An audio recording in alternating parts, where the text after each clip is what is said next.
Good evening, my friends. I am here tonight to tell you how your limbic system is on your side and the way that everything it does is actually designed to help you move towards healing and wholeness.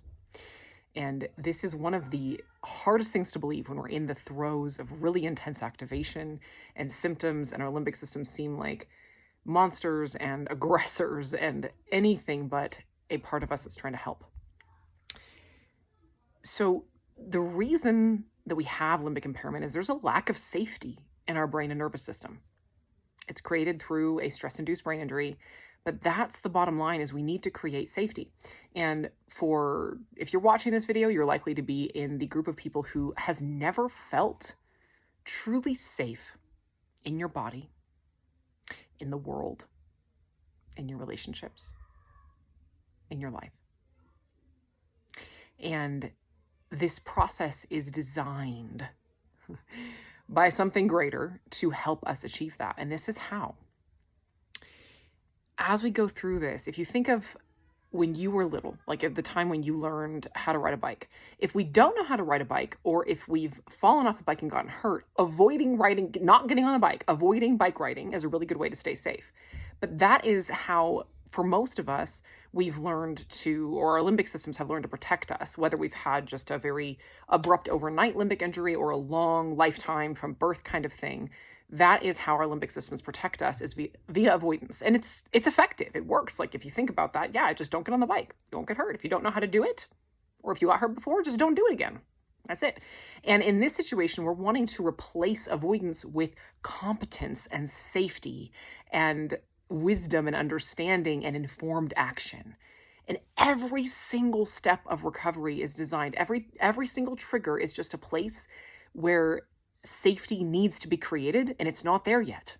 That's it. That's it. It's just a place where your brain needs to know that whatever is triggering it is okay and safe.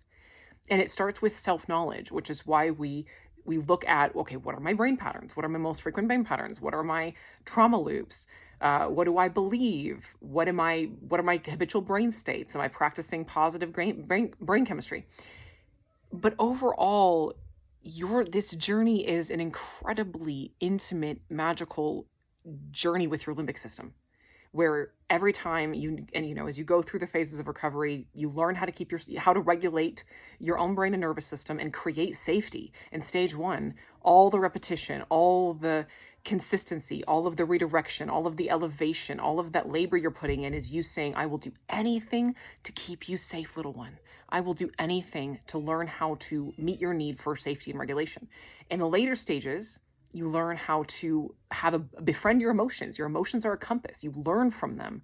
You learn how to listen to them, how to hear the true message behind the false message of symptoms or really overwhelming emotions, and how to interpret those messages and internalize them and turn them into action. It's a compass. You're saying, okay, I'm going this direction. Do I want to be? Well, let me figure out where I do want to go and allow the compass of my emotions to guide me. We learn how to process trauma. We learn how to understand what safety is and how to create it. We learn how to be relationally safe and financially safe and all these different things. We learn through this process how to become competent and safe and free to be who we are in the world, totally safe. That's the point of recovery, and that is what your limbic system is trying to do every time it triggers you. Love you guys.